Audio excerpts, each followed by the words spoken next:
Hey everyone, welcome back to the channel. This is Aryan Malik, and today is day 9 study with me. Today we'll be going over arrhythmias. So, arrhythmias are the improper beating of the heart.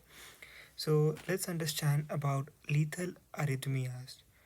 So, they are of like very high priority because they can kill the patient if no intervention is made, and we need to act fast because they are very lethal. They can lead to death in 8 minutes or less.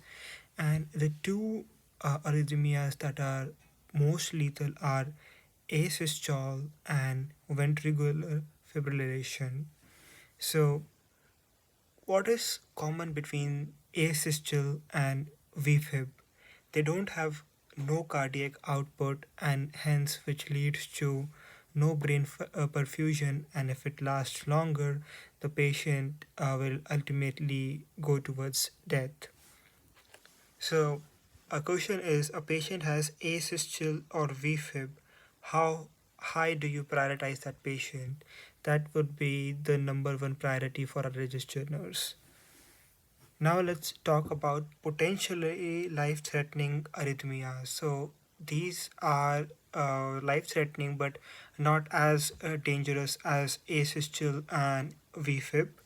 So the first is VTAC, ventricular tachycardia, and the difference here is these patients have a cardiac output, so we have some more time on our hands to act on these patients. And the next is AFib, atrial fibrillation, and atrial flutter. Now let's talk about treatment for premature ventricular contractions and ventricular tachycardia. As both are acting on the ventricles, they have a common treatment which is lidocaine and amiodarone. Lidocaine and amiodarone. Now let's talk about the treatment for supraventricular arrhythmias. If you remember in the past video, we dissected the word supraventricular. Supra, above. What is above the ventricles? It's atria. So whenever it's supraventricular, it means the question is talking about atria. So how I dissect it is the ABCD for the atrial treatment. So A stands for adenocard or adenosine. It's a drug which should be like pushed is in less than 8 seconds, and it should be super fast, and as soon as that is pushed, a 20 ml saline should be pushed so that it can start acting on the heart. And we usually tend to use a big vein um, that helps the drug reach to the heart faster, so that there are no errors made on our end. Next are beta blockers. They end in LOL. So like propranolol, atenolol, labetalol, and that's like universally true. Any drug that ends in lol is a beta blockers.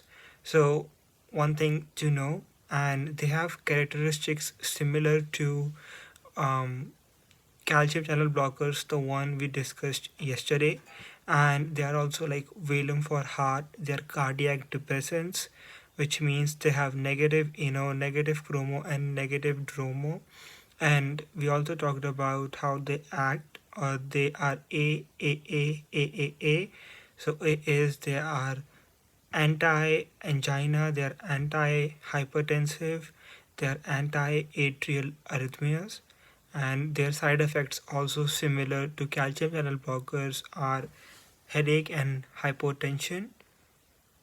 The only thing where they distinguish themselves from calcium channel blockers is that they are not used in the patients who are exhibiting or have COPD or asthma, because the beta blockers are they are bronchoconstrictors, they bronchoconstrict, so that's why they are not a good choice for those patients, and it is advisable to go for calcium channel blockers patients who are exhibiting both heart problems as well as problems like asthma or COPD.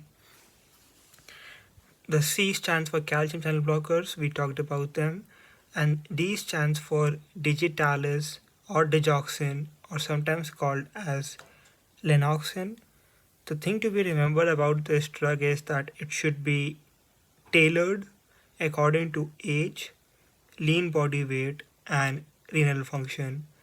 That marks the end of this section. I hope you found this video helpful. Please stay tuned for more videos to come in the future. Thank you.